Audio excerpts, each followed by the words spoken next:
Hello friends, வணக்கம். இன்றைக்கி நம்ம பார்க்க போகிறது எக்கனாமிக்ஸ். ரொம்ப போர்லாம் அடிக்காது, கான்செப்ட் ஓரியன்டாக தான் போக போகிறோம். ரொம்ப ஜாலியாக தான் இருக்கும். இன்ட்ரெஸ்ட்டாக நோட்ஸ் எடுத்துகிட்டே படிங்க. நம்ம யூஸ் பண்ணுற புக் என்னென்னு பார்த்தீங்கன்னா, ரமேஷ் சிங்கோட புக் யூஸ் பண்ணுறோம். நிறையா புக்ஸ் இருக்கும்.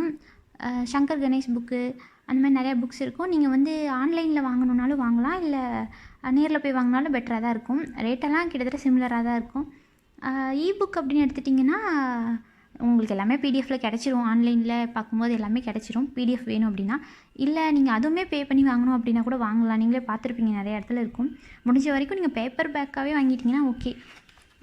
இல்லைனாலும் நல்ல புக்காகவே வாங்கிடுங்க, ஒன்றும் பிரச்சனை இல்லை. இது எப்படியும் நம்ம ஒரு நல்ல இன்வெஸ்ட்மெண்ட் தான். கண்டிப்பாக யூஸ்ஃபுல்லாக இருக்கும். நீங்கள் படிக்கும்போது என்ன தான் பிடிஎஃப்பில் படித்தாலும் கையில் புக் இருந்து படித்தா அது ஒரு தனி ஹாப்பினஸ் தான். உங்களுக்கு பிடிச்ச மாதிரி எழுதிட்டே படிக்கலாம்.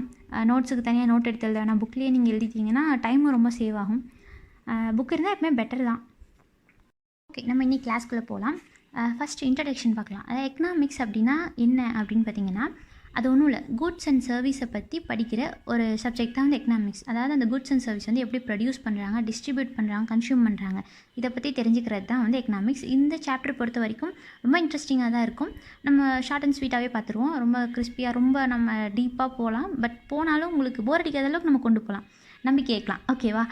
ஸோ நம்ம இன்றைக்கி என்னெல்லாம் பார்க்க போகிறோம்னா, இந்த சாப்டரில் economics, the discipline and organising and economy, role of the state in an economy, Washington consensus, sectors of an economy, types of economies, idea of national income, revision in the base year, income estimates, இதை பற்றிலாம் நம்ம இன்றைக்கி பார்க்க போகிறோம். And book கையில் இருந்தால் problem இல்லை. அப்படியே புக்கை வச்சு அப்படியே கேட்டே வந்தீங்கன்னா உங்களுக்கு அதை ரீட் அவுட் பண்ணணுன்னு கூட அவசியம் இல்லை. அப்படியே உங்களுக்கு தேவையானதெல்லாம் நான் சொல்லிடுவேன். ஜஸ்ட் அன்லைன் மட்டும் பண்ணிக்கோங்க. அப்புறம் நாளை பின்ன நீங்கள் அப்படியே ரிவிஷன் பண்ணிங்கன்னா போதும். ஃபஸ்ட்டு எக்கனாமிக்ஸோட டெஃபினேஷன் அது நம்ம அந்த ஃப்ளோலேயே கேட்டால் தான் அது புரியும். Economics is the study of how societies use scarce resources to produce valuable commodities and distribute them among different people. இது கேட்டால் அவங்களுக்கே புரியும். அதாவது சொசைட்டி எப்படி அந்த ரிசோர்ஸஸை யூஸ் பண்ணிவிட்டு அதை எப்படி வேல்யூபிள் கமோடிட்டிஸ்லாம் எப்படி ப்ரொடியூஸ் பண்ணுது, அந்த ரிசோர்ஸ் யூஸ் பண்ணி ப்ரொடியூஸ் பண்ணுது, அதை கரெக்டாக எப்படி பீப்புளுக்கு பிரித்து கொடுக்குது.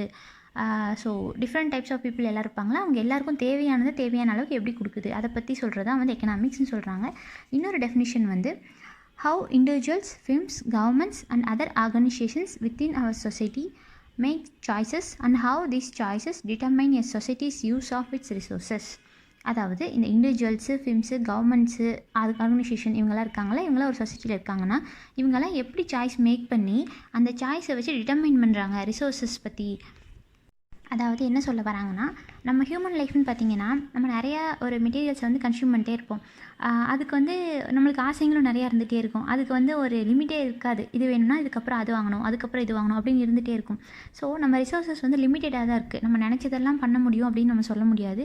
ஸோ அப்படி லிமிட்டடாக இருக்கிற ரிசோர்ஸஸை நம்ம எப்படி யூஸ் பண்ணிக்கிறோம் அப்படிங்கிறத சொல்கிறாங்க. அதான் சாய்ஸஸ் மேக் பண்ணி எனக்கு முதல்ல இது வேணும், இது எல்லாத்தையும் கம்பேர் பண்ணும்போது முக்கியமாக எனக்கு எது தேவையோ நான் அதை மட்டும் யூஸ் பண்ணிக்கிறேன் அப்படின்னு சொல்லி நீங்கள் சாய்ஸ் பண்ணுறீங்க இல்லையா. ஸோ இப்போ புக்கே வாங்கினாலும் 4 புக் பார்த்து வைப்பீங்க. அதில் ஒரு புக் தான் எனக்கு ரொம்ப இம்பார்ட்டண்ட், மற்ற 3 அப்புறம் வாங்கிக்கலாம் அப்படின்னு அந்த சாய்ஸ்லேருந்து தானே எடுக்கிறீங்க. ஸோ அதை தான் அப்படி சொல்கிறாங்க. ப்ரியாரிட்டைஸ் பண்ணி யூஸ் பண்ணணும் அப்படின்றது தான் சொல்கிறாங்க. அண்ட் அது மட்டும் இல்லாமல் நம்ம அப்படியே எல்லாத்தையுமே ஆசைப்பட்டாலும், நம்ம என்ன தான் ஆசைப்பட்ட அந்த 4 புக்குமே கிடைச்சாலும் அப்பையும் நம்மளோட டிசைர் ஃபுல்ஃபில் ஆகாது. மறுபடியும் நமக்கான தேவைகள் இருந்துகிட்டே தான் இருக்கும். அந்த தேவைக்கு ஏற்ற மாதிரி ரிசோர்ஸை பயன்படுத்திட்டு தான் இருப்போம்.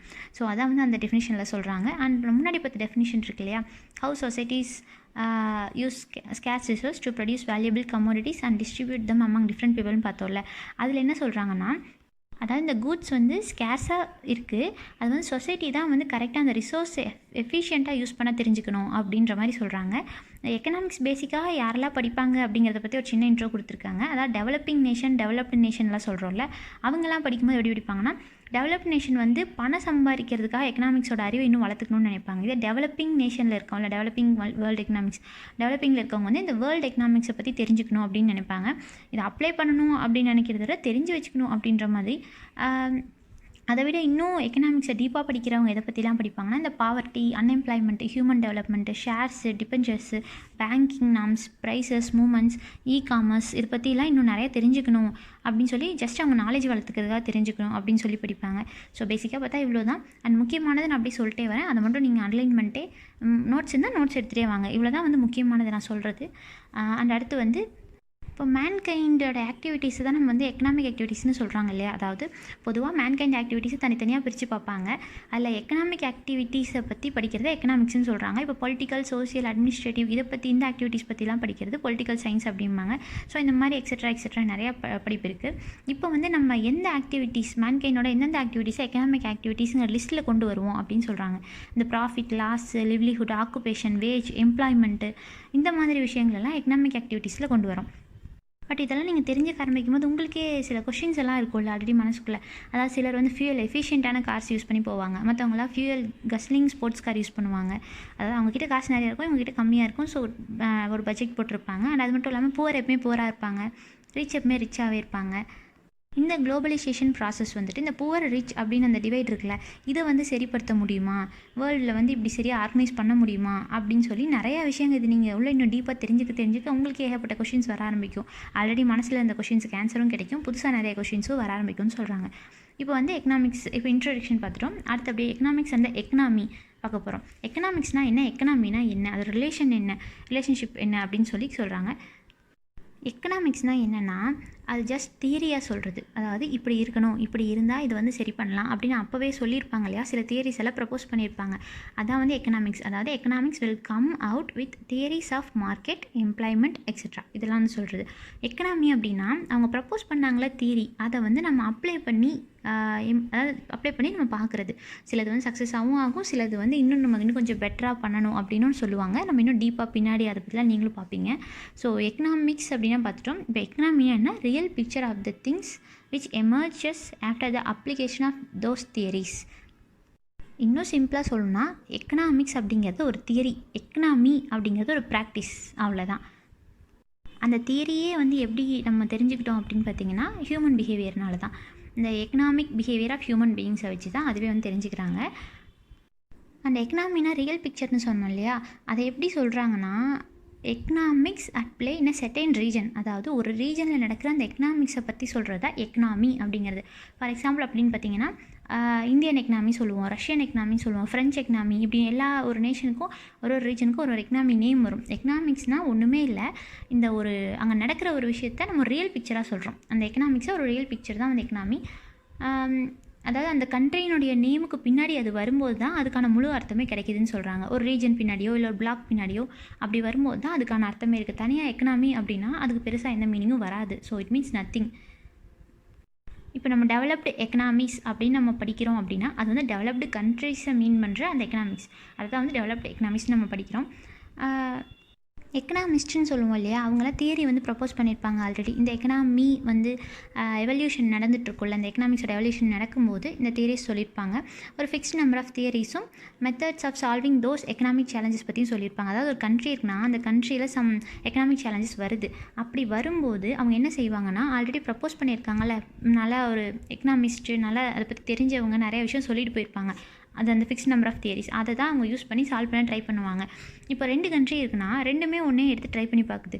ஒரு கண்ட்ரியில் அது சக்ஸஸ்ஃபுல்லாக வந்து முடியும் அந்த தியரி, இன்னொரு கண்ட்ரியில் அது ஃபெயிலியர் ஆகும். ஸோ அந்த மாதிரி நிறையா டிஃப்ரென்ஸ் நம்மளுக்கு கிடைக்கும். ஏன்னா அது அந்த கண்ட்ரியை பொறுத்தது, அந்த கண்ட்ரியில் இருக்க மக்களோட பிஹேவியரை பொறுத்து தான் அந்த தியரி சஜஸ்ட் பண்ணுமே தவிர எல்லாத்தையும் எல்லாருமே யூஸ் பண்ணிட முடியாது. ஸோ இப்போ நம்ம ஃபோக்கஸ் ஆஃப் எக்கனாமிக்ஸ் பார்ப்போம். இப்போ எக்கனாமிக்ஸ் படிக்கிறதுக்கு ரியல் பர்பஸ்னு ஒன்று இருக்கும் இல்லையா, எதனால் படிக்கிறோம் அப்படின்னு தெரியாமலே படிக்கக்கூடாதுல்ல.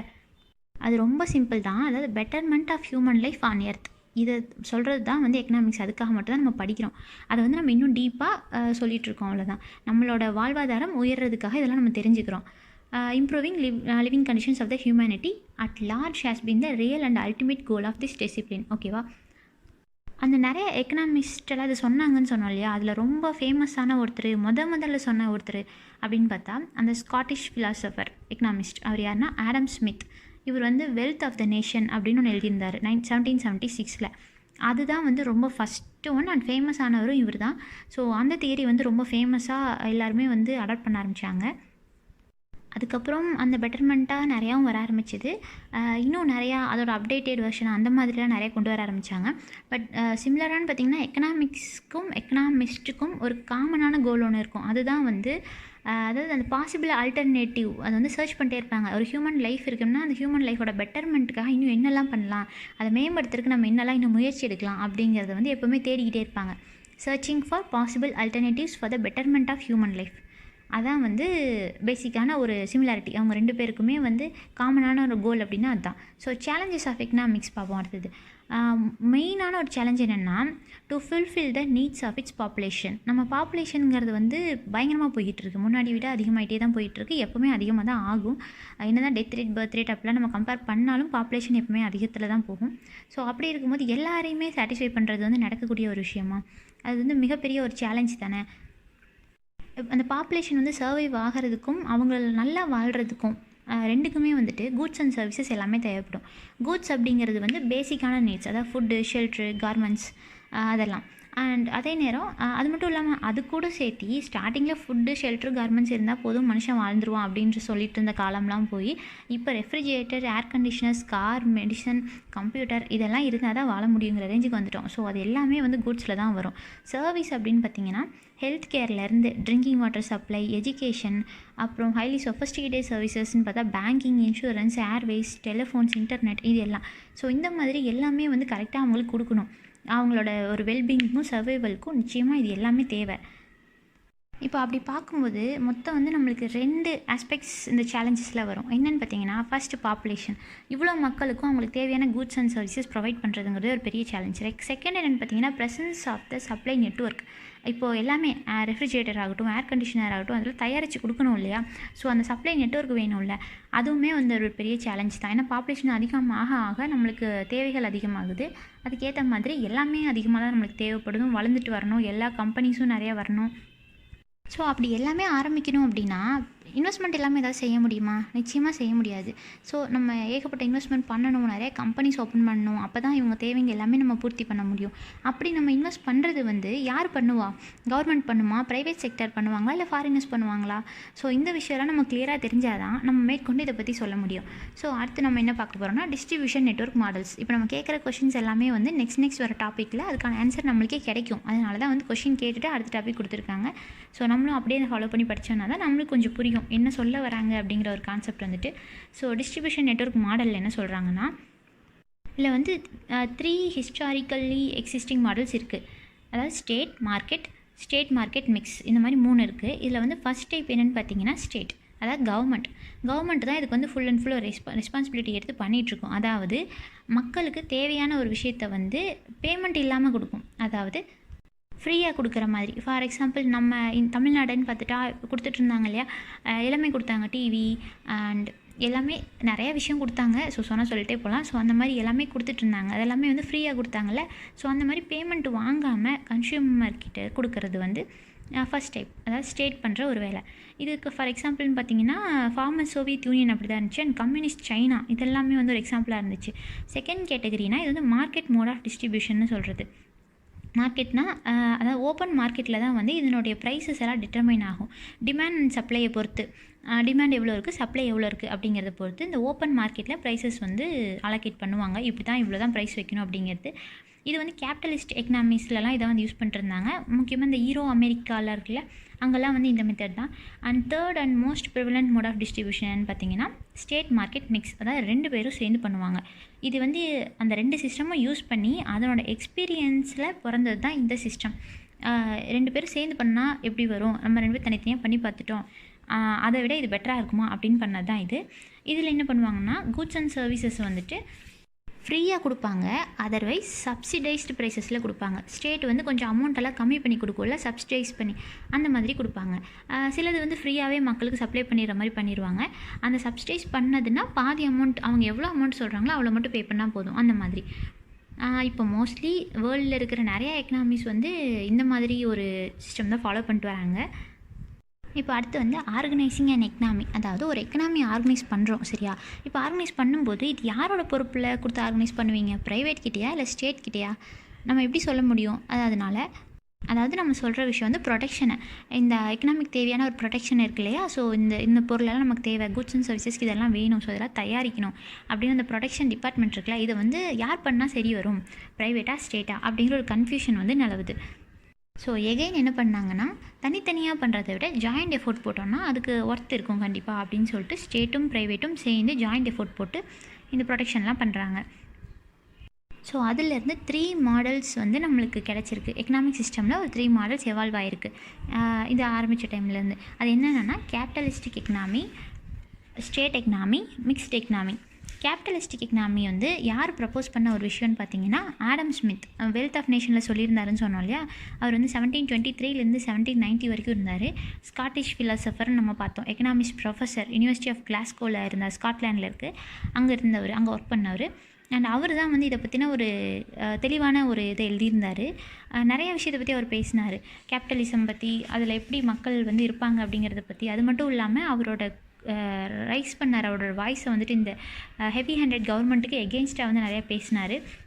அப்புறம் டிவிஷன் ஆஃப் லேபர் பற்றிலாம் பேசினார். ஸோ இவர் என்ன பண்ணார், கவர்மெண்ட்டோட இன்வால்மெண்ட் இல்லாமல் இருந்தால் தான், அதாவது ப்ரைவேட் ஃபுல்லாக பண்ணால் தான் அந்த ஈக்குவல்பிரியம் அப்படிங்கிறது எக்கனாமியில் கிடைக்கும் அப்படின்னு வந்து இவர் சஜஸ்ட் பண்ணியிருந்தார். Invisible hand of market forces அதை வந்து ப்ரப்போஸ் பண்ணியிருந்தார். இந்த ப்ரைஸ் மெக்கானிசமுக்கு வந்து இப்படி தான் நீங்கள் வந்து பண்ணணும், கவர்மெண்ட்டோட இன்வால்மெண்ட் தேவையில்லைங்கிற ரேஞ்சுக்கு அவர் வந்து சொல்லியிருந்தார். அப்போ தான் வந்து ப்ரைவேட் பண்ணும்போது அந்த காம்படிஷனோட நீட் அப்படிங்கிறது வந்து கண்டிப்பாக இருக்கும். அப்படி இருந்தால் தான் வந்து ஈக்குவல்பிரியம் வந்து மெயின்டைன் ஆகும் அப்படின்னு சொல்லியிருந்தார். அதாவது ஈக்குவலாக எல்லாருக்கும் எல்லாம் கிடைக்கிற மாதிரி, அந்த மாதிரி ஒன்று வந்து இருக்கணும். ஸோ யுஎஸ்ஏ வந்து முதல்ல இண்டிபெண்டன்ஸ் வாங்கின உடனே என்ன பண்ணிச்சுன்னா ஆடம் ஸ்மித்தினோட ஐடியாஸை தான் வந்து அவங்க எடுத்துக்கிட்டாங்க. ஒரு 1 இயர்லேயே வந்துட்டு, அதாவது அந்த வெல்த் ஆஃப் நேஷன் பப்ளிஷ் ஆகி ஒரு 1 இயர்லேயே இவங்க வந்து எடுத்துக்கிட்டாங்க. இந்த ஈரோ அமெரிக்கா ஃபுல்லாக ஒரு 1800 அப்படிங்கும்போது இந்த ஐடியா ஃபுல்லாக ஸ்ப்ரெட் ஆகிடுச்சு. அண்ட் கேபிட்டலிசம் தான் வந்து அவங்க அப்ளை பண்ணியிருந்தாங்க. அது வந்து இன்னும் டிஃப்ரெண்ட் நேம்ஸில் சொல்லுவாங்க. அதாவது private enterprise system, free enterprise system, or market economy அப்படின்லாம் சொல்லுவாங்க. அதாவது என்னென்னா அவங்க அந்த டெசிஷன் இருக்கு இல்லையா, என்ன ப்ரொடியூஸ் பண்ணணும், எவ்வளோ ப்ரொடியூஸ் பண்ணணும், என்ன ப்ரைஸ்க்கு விற்கணும் அப்படிங்கிறத வந்து ப்ரைவேட் முடிவு பண்ணணும் அப்படின்னு சொல்லி சொன்னது தான் வந்து இந்த கேபிட்டலிசம் அப்படிங்கிறது. ஸ்டேட்டுக்கு வந்து இதில் எக்கனாமிக் ரோல்னு எதுவும் கிடையாது. ஸோ கவர்மெண்ட் வந்து அதில் இன்வால்வ் ஆகிருக்க மாட்டாங்க. இப்படி இருக்கணும்னு சஜஸ்ட் பண்ணியிருந்தார். ஸோ அதான் வந்து அமெரிக்காவில் பின்பற்றியிருந்தாங்க. அடுத்து வந்து ஸ்டேட் எக்கனாமி அப்படின்னா என்னென்னா, அர்த்தமே உங்களுக்கு புரிஞ்சிருக்கும். ஸ்டேட்னாலே யார், கவர்மெண்ட், ஸ்டேட் வந்து இன்வால்வ் ஆகிருப்பாங்க அப்படிங்கிறது. இதை வந்து ஃபஸ்ட்டு ப்ரப்போஸ் பண்ணது யாருன்னா ஜெர்மன் ஃபிலாசபர் கார்ல் மார்க்ஸ் இருக்கார் இல்லையா. அவர் தான் வந்து 1818லேருந்து 1883 வரைக்கும் இருந்தார். இவர் தான் வந்து இதை பற்றி ப்ரப்போஸ் பண்ணது. இது எப்போ அவர் சொன்னார்னா, யுஎஸ்எஸ்ஆரில் வந்து இந்த போல்ஷெவிக் ரெவல்யூஷன் ஒன்று நடந்துச்சு 1917. அப்போ ப்ரப்போஸ் பண்ணது தான் இந்த எக்கனாமி வந்துட்டு. அண்ட் இது வந்து 1949 அப்படிங்கும்போது இது ஒரு முழுமை அடைஞ்சிது. ரிப்பப்ளிக் ஆஃப் சைனாவில் வந்துட்டு இதை நல்லா ஃபாலோ பண்ண ஆரம்பித்தாங்க. அங்கேருந்து எங்கே ஸ்ப்ரெட் ஆச்சுன்னா இந்த ஈஸ்டர்ன் யூரோப் ஃபுல்லாக வந்து ஸ்ப்ரெட் ஆகுது. 2 வெர்ஷன் இருக்குது ஸ்டேட் எக்கனாமி பொறுத்த வரைக்கும். ஒன்று வந்து யுஎஸ்எஸ்ஆரில் ஃபாலோ பண்ணுறது சோசியலிஸ்ட் எக்கனாமி. அது வந்து ப்ரீ 1985 வந்துட்டு சைனாவில் ஃபாலோ பண்ணது கம்யூனிஸ்ட் எக்கனாமி. இந்த மாதிரி 2 டைப்பாக வந்து ஃபாலோ பண்ணுறாங்க. சோசியலிஸ்ட் எக்கனாமியில் என்ன நடக்கும்னா, மொத்தமாக இந்த ப்ரொடக்ஷனோட கலெக்டிவ் ஓனர்ஷிப்பாக வந்து அதாவது ப்ராப்பர்ட்டிஸு, அசட்ஸு, இதுக்கான ஒரு ஓனர்ஷிப் வந்து ஸ்டேட் கிட்டே இருக்கும். So larger role of state இதில் வந்து இருக்கும். அண்ட் கம்யூனிஸ்ட் எக்கனாமியை பொறுத்த வரைக்கும் ஸ்டேட் ஓனர்ஷிப் அப்படிங்கிறது பார்க்கும்போது ப்ராப்பர்ட்டிஸ்க்கு எல்லாத்துக்குமே இருக்கும். ப்ளஸ் அது கூட சேர்த்து labour and absolute power to state, அதாவது இந்த லேபர்ஸ்லாம் ஒர்க் பண்ணுறாங்களே ஒரு ப்ரொடக்ஷனில், அவங்களுக்கு முதல் கொண்டு எல்லா கண்ட்ரோலும் கவர்மெண்ட் கிட்டே இருக்கும், ஸ்டேட் கிட்டே இருக்கும். அதுதான் வந்து கம்யூனிஸ்ட் எக்கனாமி அப்படின்றது. சோசியலிசம் அப்படிங்கிறது என்னென்னா ஒரு கம்யூனிசம்னுடைய ஒரு டிரான்சிஷனல் ஸ்டேஜ் அப்படின்னு சொல்கிறது. அது வந்து ஆனால் ரியாலிட்டியில் ஹேப்பன் ஆகாது, நடக்காத ஒன்று அப்படிங்கிற மாதிரி சொல்கிறாங்க. ஸோ இதான் வந்து கம்யூனிசம்னா உங்களுக்கு என்னென்னு தெரியும்ல ஃபஸ்ட்டு. ஸோ கம்யூனிசம் அப்படிங்கிறது நம்ம படத்துலலாம் நிறைய இடத்துல ரொம்ப தெளிவாக அழகாக சொல்லியிருப்பாங்க. அண்ட் விஜய் மூவியில் கூட ஒன்றில் சொல்லியிருப்பாங்க இல்லையா, கத்தியில், நமக்கு சாப்பிட்டது போக, நம்ம பசி தீர்ந்தது போக இருக்கிற இட்லி நமக்கு சொந்தம் இல்லை அப்படின்றது. இன்னொன்றில் கூட ரொம்ப தெளிவாக சொல்லியிருப்பாங்க. பட் எனக்கு அது எங்கேன்னு எனக்கு சரியாக ஞாபகம் இல்லை.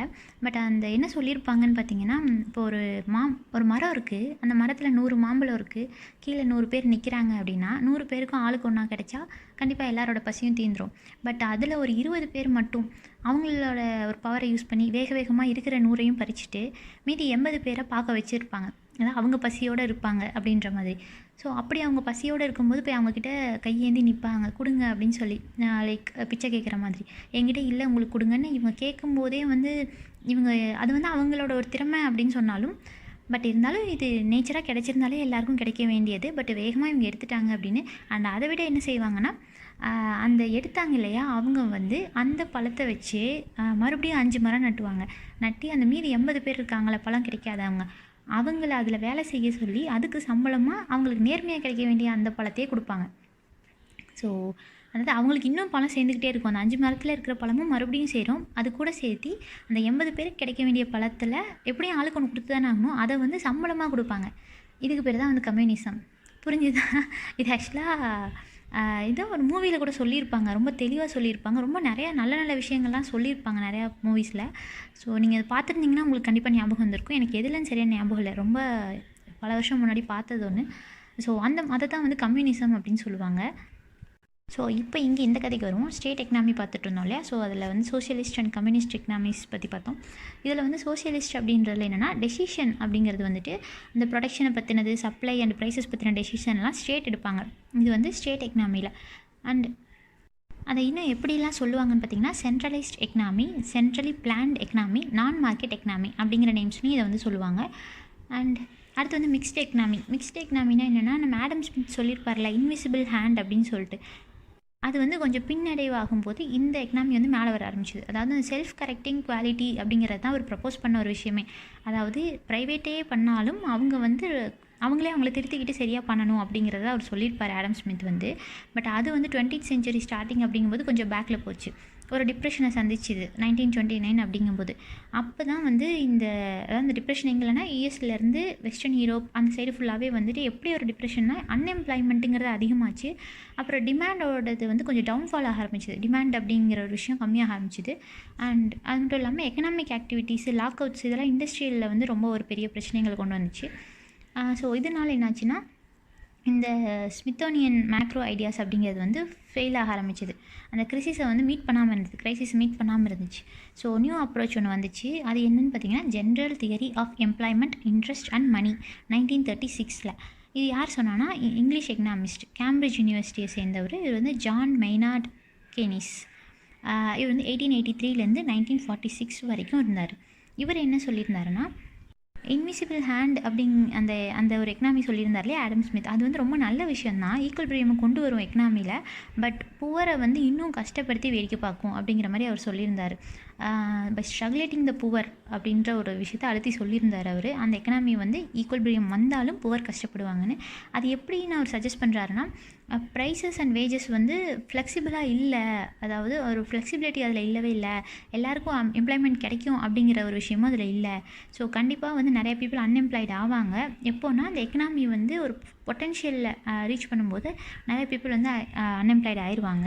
அது மட்டும் இல்லாமல் அந்த டிமாண்ட்லேருந்து ஒரு ஃபால் ஏற்பட ஆரம்பிக்கும் அப்படின்னு இவர் எல்லாமே முன்னாடி சொல்லியிருந்தார். ஸோ அந்த மாதிரி 1929 ஒரு டிப்ரெஷனும் ஏற்பட்டிருக்கு. அதுக்கப்புறம் இதை வந்து ஃபாலோ பண்ண ஆரம்பிச்சிருக்காங்க. இவர் என்ன சொல்லியிருந்தாருன்னா ஸ்ட்ராங் கவர்மெண்ட் இன்டர்வென்ஷன் இருக்கணும் அந்த எக்கனாமியில் அப்படின்னு சொல்லியிருந்தார். அதாவது ப்ரைவேட் பண்ணட்டும் தப்பில்லை, பட் கவர்மெண்ட்டோட இன்டர்வென்ஷன் நிச்சயமாக இருக்கணும் அப்படின்ற மாதிரி. அப்போ தான் வந்து அந்த டிப்ரெஷன்லலாம் போகுது அப்படின்னா அந்த எக்கனாமியை வந்து காப்பாற்ற முடியும் அப்படின்னு. ஸோ கவர்மெண்ட் எக்ஸ்பெண்டிச்சரு இதெல்லாம் வந்து இன்க்ரீஸ் பண்ணணும். டிஸ்கிரிஷனரி ஃபிஸ்கல் பாலிசி, அதாவது fiscal deficit, lower interest rate lower பண்ணணும் அப்படின்னு. அப்புறம் சீப் மணி சப்ளை, இந்த மாதிரி நிறைய விஷயத்தை வந்து நீங்கள் பார்த்து கவர்மெண்ட் தான் பண்ணணும் அப்படின்னு. அண்டு இது எதுக்குன்னா இந்த டிமாண்ட் இருக்குல்ல, கூட்ஸ் அண்ட் சர்வீஸோட டிமாண்டை வந்து பூஸ்ட் பண்ணுறதுக்கு இதெல்லாம் பண்ணால் தான் பண்ண முடியும் அப்படின்னு. இதெல்லாம் தான் ஒரு முக்கியமான காரணமாக இருந்துச்சு முதல்ல ஒரு டிப்ரெஷன் வர்றதுக்கு. அதனால் இப்போ கவர்மெண்ட் இதிலலாம் இன்வால்வ் ஆச்சுன்னா இந்த டிமாண்டை வந்து கொஞ்சம் அதிகப்படுத்த முடியும், இந்த மாதிரி விஷயங்களை இன்க்ரீஸ் பண்ண மூலமாக அதிகப்படுத்த முடியும் அப்படின்னு சொல்லியிருந்தார். அதே மாதிரி கெய்னிஷியன் பாலிசியை வந்து ஃபாலோ பண்ணாங்க. இது கொஞ்சம் சக்ஸஸ்ஃபுல்லாக வர ஆரம்பிச்சிது. அந்த டிப்ரெஷன்லேருந்து புல் அவுட் பண்ணிச்சு, அதாவது கொஞ்சம் மேலே தூக்கி விட்டுச்சு இந்த பாலிசி யூஸ் பண்ணதுக்கப்புறம். அண்ட் இது கூட சேர்த்து கொஞ்சம் இன்னும் டீப்பாக கொடுத்துருக்காங்க. டீப்பானா நமக்கு வந்து ஒரு கான்செப்ட் தேவை இவ்வளோ தான்.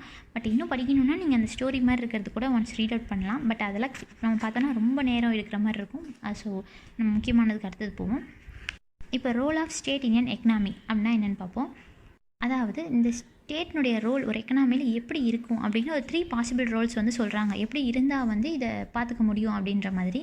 ரெகுலேட்டராக இருக்கலாம், இல்லை ப்ரொடியூசராக இருக்கலாம். ப்ரொடியூசர் அப்படிங்கிறது இதுலன்னா ஒரு ப்ரைவேட்டை வந்து சப்போர்ட் பண்ணுற மாதிரி ஒரு ப்ரொடியூசர், அதாவது ப்ராஃபிட் வர ஒரு ப்ரொடியூசராக இருக்கலாம். இல்லை ஃப்ரீ ஆஃப் காஸ்ட்டில் கொடுக்குறாங்க இல்லையா, சில டைமில் வந்துட்டு கவர்மெண்ட் வந்து பீப்புளுக்கு ஃப்ரீ ஆஃப் காஸ்ட்டில் அப்படி கொடுக்குறாங்க, அதுக்கு ஒரு ப்ரொடியூசராக இருக்கலாம். இந்த மாதிரி 3 டிஃப்ரெண்ட் டைப்பில் மட்டும்தான் வந்து ஸ்டேட் இன்வால்வ் ஆகும். ரெகுலேட்டராக அப்படின்னு பார்த்தா ஒரு டெசிஷன்ஸ் எல்லாம், இம்பார்ட்டன்ட் டெசிஷன்ஸ் எல்லாம் ஸ்டேட் எடுக்கும்.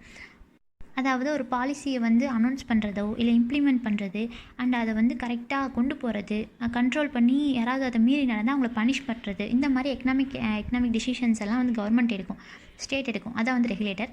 As a producer or supplier of private goods and service அப்படின்னா ப்ரைவேட் குட்ஸ் அண்ட் சர்வீஸ்லாம் பண்ணுறாங்க இல்லையா, ப்ரொடியூஸ் பண்ணுறாங்கல்ல, அதில் வந்து இன்வால்வ் ஆகிருக்கும். மார்க்கெட் மெக்கானிசம்ன்ற பாலிசி அந்த பிரின்சிபல் பேஸ் பண்ணி இதை வந்து மக்களுக்கு தேவையான அளவு இந்த ப்ரொடியூஸ் பண்ணுவாங்கள்ல, இதை வந்து ப்ரொடியூசராக இருந்து ஸ்டேட் வந்து ப்ராஃபிட் ஏர்ன் பண்ணும் ப்ரைவேட் என்டர்பிரைசஸ் கிட்டேருந்து. அதாவது ப்ரைவேட் என்டர்பிரைசஸாக ப்ராஃபிட் ஏர்ன் பண்ணும். அடுத்து வந்து இன்னொரு ப்ரொடியூசர் நம்ம சொன்னோம்ல, இது வந்து பப்ளிக் குட்ஸ் சோஷியல் குட்ஸ் அப்படின்றதோட ப்ரொடியூசராக சப்ளையராக இருக்கும். இது வந்து மக்களோட இடத்துலேருந்து பார்த்து, அதாவது முக்கியமாக social justice and wellbeing of the people அந்த இடத்துலேருந்து அந்த பெர்ஸ்பெக்டிவ்லேருந்து பார்த்து மக்களுக்கு தேவையானதை ஃப்ரீயாக கொடுக்கறது. அதாவது education, health care, sanitisation, drinking water, nutrition and differently abled and volt persons எல்லாம் கேர் பண்ணிக்கிறது, இதெல்லாம் வந்து ஃப்ரீயாக தான் மக்களுக்கு கொடுக்கணும் இல்லையா. ஸோ இது வந்து நார்மலாக ஒரு சிட்டிசனுக்கு ஃப்ரீயாக கிடைக்க வேண்டிய விஷயம். ஸோ இதெல்லாம் வந்து மக்களோட இடத்துலேருந்து பார்த்து அவங்க பெர்ஸ்பெக்டிவ்லேருந்து சோஷியல் ஜஸ்டிஸ் பெர்ஸ்பெக்டிவ்லேருந்து கொடுக்குறாங்க. இதுக்கு எப்படி அவங்க அலோகேட் பண்ணுவாங்களே ஃபண்ட்ஸு. ஸோ இதுக்கு எப்படி காசு வருது அப்படின்னா ஹோல் எக்கனாமியும் வந்து இவங்களுக்காக பே பண்ணும். அதிலிருந்து தான் வந்து இவங்களுக்கு வந்து போய் சேரும், இந்த மாதிரி பர்சன்ஸ்க்கு போய் சேரும். சில டைம் வந்து எல்லாமே ஃப்ரீயாக அப்படின்னு கொடுப்பாங்க, சில டைம் வந்து சப்சிடி, நம்ம ஆல்ரெடி பார்த்தோம்ல, அந்த மாதிரி சப்சிடிஸ் அமௌண்ட்லேயும் வந்து கொடுப்பாங்க. அண்ட் அது வந்து அந்த இடத்த பேஸ் பண்ணது, அந்த ஒரு எப்படி சொல்கிறது, அந்த சிச்சுவேஷனை பேஸ் பண்ணது. அடுத்து வந்து வாஷிங்டன் கன்சென்சஸ். இந்த டேர்மை வந்து காயின் பண்ணது யாருன்னா யூஎஸ் எக்கனாமிஸ்ட் ஜான் வில்லியம்சன் 1989 சொன்னார். இதில் என்னென்னா இவர் ஒரு 10 ரிஃபார்ம்ஸ் வந்து சஜஸ்ட் பண்ணியிருப்பார், பாலிசி ரிஃபார்ம்ஸை வந்துட்டு. அது என்னென்னு பார்த்தீங்கன்னா 10 ப்ரப்போஷன்ஸ் இருக்கும் அந்த பாலிசி ரிஃபார்ம்ஸில் வந்துட்டு. அதுனா fiscal discipline, redirection of public expenditure priorities towards fields offering both high economic returns and potential to improve income distribution such as primary health care, primary education, infrastructure. அதாவது இன்கம் வருது இல்லையா, அதை வச்சு வந்து அதை டிஸ்ட்ரிபியூட் பண்ணுறாங்க. தேவையான ஒரு விஷயத்துக்கு வந்து இதை வந்து ரீடைரக்ட் பண்ணி விடுறாங்க. Like primary health care, primary education, infrastructure, இதுக்கெலாம் வந்து பண்ணி விடணும் அப்படின்னு சொல்கிறாங்க. அடுத்து வந்து டேக்ஸ் ரிஃபார்ம், அதாவது lower margin rates and broaden the tax base, இதை வந்து பண்ணுறதுக்காக வந்துட்டு மார்ஜின் ரேட்டை வந்து கம்மி பண்ணணும், டேக்ஸ் பேஸை வந்து அதிகப்படுத்தணும் அப்படின்னு சொன்னால் டேக்ஸ் ரிஃபார்ம். அப்புறம் இன்ட்ரெஸ்ட் ரேட் வந்து லிபரேஷன், அதாவது ரொம்ப ஸ்ட்ரிக்டாக இல்லாமல் இன்ட்ரெஸ்ட் ரேட்டில் வந்துட்டு கொஞ்சம் லிபரலாக பண்ணுறாங்க. அண்ட் காம்படேட்டிவ் எக்ஸ்சேஞ்ச் ரேட், அது உங்களுக்கு புரியும். ட்ரேட் லிபரலைசேஷன், அது வந்து இம்போர்ட் எக்ஸ்போர்ட்டில் வந்து லிபரலைசேஷன் வந்து கொஞ்சம் பண்ணுறாங்க. அடுத்து liberalisation of FDI inflows, privatisation, deregulation in the sense of abolishing barriers to entry and exit. அதாவது உள்ளே இம்போர்ட் அண்ட் எக்ஸ்போர்ட் பார்த்தோம்ல, அந்த மாதிரி தான் உள்ளே வரதுக்கும் வெளில போகிறதுக்கும் இருக்கிற அந்த பேரியர்ஸ், அந்த சில தடங்கல்கள் அந்த மாதிரிலாம் இருக்கும்ல, இப்படி நிறைய ஒரு பிரச்சனைகள், ஒரு ரூல்ஸ் எல்லாம் இருக்கும், அதெல்லாம் வந்து கொஞ்சம் ரெகுலேட் பண்ணுறாங்க. அடுத்து ப்ராப்பர்ட்டி ரைட்ஸ் எல்லாம் வந்து செக்யூர் பண்ணுறாங்க. இதெல்லாம் தான் இந்த 10 ரிஃபார்ம்ஸு. அடுத்தது வந்து செக்டார்ஸ் ஆஃப் அன் எக்கனாமி. எல்லா எக்கனாமியுமே வந்துட்டு அந்த ரிட்டர்ன்ஸை வந்து மேக்ஸிமைஸ் பண்ண தான் பார்க்கும். ஒரு எக்கனாமிக் ஆக்டிவிட்டி பண்ணுது அப்படின்னா அதுலேருந்து ஒரு ரிட்டர்ன் வந்து நல்லதாக ஒரு மேக்ஸிமைஸாக நமக்கு கிடைக்கணும் அப்படின்னு தான் எதிர்பார்க்கும். இதில் வந்து 3 ப்ராட் கேட்டகரிஸ் நம்ம சொல்லலாம். Primary sector, secondary sector, tertiary sector. ப்ரைமரினா நேச்சுரல் ரிசோர்ஸை டேரெக்டாக யூஸ் பண்ணுறது, அதாவது agriculture, forestry, fishing, fuel, metals, minerals, இதெல்லாம் வந்து யூஸ் பண்ணுறது. அது மட்டும் இல்லாமல் சில எக்கனாமிக்ஸ் இருப்பாங்களே, அவங்க வந்து மைனிங்கை வந்து செகண்டரியாக கன்சிடர் பண்ணுறாங்க. ஸோ அதாவது அக்ரிகல்ச்சர் செக்டாரை ப்ரைமரி செக்டாராக தான் பண்ணுறாங்க. முக்கியமாக இந்தியாவை பொறுத்த வரைக்கும் அக்ரிகல்ச்சர் செக்டார் அப்படிங்கிறது ப்ரைமரி செக்டார் தான். அண்ட் மற்ற எக்கனாமிக்ஸில் தான் வந்துட்டு மைனிங்கை வந்து செகண்டரியாக சிலர் யூஸ் பண்ணுறாங்க. அடுத்தது வந்து செகண்டரி செக்டார், இது வந்து மேனுஃபேக்சரிங் செக்டார்னு சொல்கிறாங்க. அதாவது அந்த ப்ரைமரி செக்டார்லேருந்து அந்த ரா மெட்டீரியல்ஸ் யூஸ் பண்ணி ப்ரொடியூஸ் பண்ணுறாங்க இல்லையா, தயாரிக்கிறாங்க, அதுதான் வந்து செகண்டரி செக்டார். அண்ட் இது இண்டஸ்ட்ரியல் செக்டார்னு சொல்லுவாங்க. இதுக்கான எக்ஸாம்பிள்ஸ்னு பார்த்தீங்கன்னா production of bread and biscuit, cakes, automobiles, textiles, இதெல்லாம். டெர்ஷியரி செக்டார் அப்படிங்கிறது வந்து இந்த சர்வீஸ் செக்டார், அதாவது இந்த education, banking, insurance, transportation, tourism, இந்த மாதிரி நிறையா விஷயங்கள் இருக்குல்ல, அதெல்லாம் வந்து பண்ணுறது தான் சர்வீஸ் செக்டார். இது அதாவது சர்வீஸ் செக்டார்னு சொல்லலாம், டெர்ஷியரி செக்டார்னு சொல்லலாம். அடுத்து வந்து டைப்ஸ் ஆஃப் எக்கனாமிக்ஸ், மொத்தம் வந்து 3 டைப்ஸ் ஆஃப் எக்கனாமி தான். அதே மாதிரி agrarian economy, industrial economy, service economy. நம்ம ஆல்ரெடி பார்த்த மாதிரி ப்ரைமரியில் அக்ரி வருது, செகண்டரியில் இண்டஸ்ட்ரியல் வருது, டெர்ஷியரியில் சர்வீஸ் வருது. இதே தான் அதில் சொல்கிறாங்க. என்னென்னா இப்போ ஒரு எக்கனாமியை வந்து அக்ரியன்னு சொல்கிறாங்கன்னா அதோட 50% ஆர் மோர் ஷேர் வந்து அக்ரிகல்ச்சர்லேருந்து வந்திருக்கணும். ஸோ அதான் வந்து அக்ரின்னு சொல்லுவாங்க. அதை ப்ரைமரி செக்டார்லேருந்து வந்திருக்கணும். அக்ரிகல்ச்சரோட ப்ரைமரி செக்டார்லேருந்து, அக்ரேரியன் எக்கனாமி இது பேர். அது ப்ரைமரி செக்டார்லேருந்து வந்திருந்தால் அந்த ஜிடிபி இருக்கு இல்லையா, டோட்டல் அவுட்புட், அது வந்து 50% ஆர் மோர் ப்ரைமரி செக்டர்லேருந்து வந்திருந்தால் அது பேர் அக்ரேரியன் எக்கனாமி. இண்டிபெண்டன்ஸ் வாங்கின டைமில் அப்படின்னு பார்த்தா இந்தியா வந்து இந்த எக்கனாமியில் தான் இருந்துச்சு, அக்ரேரியனில். பட் நவ் என்ன ஆயிடுச்சுன்னு பார்த்தீங்கன்னா சர்வீஸ் எக்கனாமியில் சிம்டம்ஸ் வர ஆரம்பிச்சிருச்சு. அடுத்து வந்து இண்டஸ்ட்ரியல் எக்கனாமி. இது என்னென்னா அதே மாதிரி தான் செகண்டரி செக்டார்லேருந்து 50% ஆர் மோர் கண்ட்ரிபியூஷன் வந்துச்சு அப்படின்னா இது வந்து இண்டஸ்ட்ரியல் எக்கனாமி. அதாவது எந்த அளவுக்கு கண்ட்ரிபியூஷன் அதிகமாக வருதோ அந்தளவுக்கு இண்டஸ்ட்ரியலைசேஷன் லெவல் வந்து அங்கே அதிகமாக இருக்குதுன்னு அர்த்தம். வெஸ்டர்ன் எக்கனாமிஸ் எல்லாம் இயர்லி இண்டஸ்ட்ரியலைசேஷனில் வந்து ஒரு ஃபாஸ்டர் இன்கம் வந்து ஏர்ன் பண்ணிகிட்டு இருந்தாங்க. அதை என்னென்னு சொல்லிட்டு இருந்தாங்கன்னா அதான் அப்போ ஏர்லியராக டெவலப் பண்ணதான் இந்த டெவலப்டு எக்கனாமி அப்படின்னு சொல்லிட்டு இருந்தாங்க. அடுத்து வந்து சர்வீஸ் எக்கனாமி. அதாவது சர்வீஸில் வந்து டெர்ஷரி செக்டாரில் 50% ஆர் மோர் வந்து இந்த வேல்யூ ப்ரொடியூஸ் ஆச்சு அப்படின்னா இது வந்து சர்வீஸ் எக்கனாமி.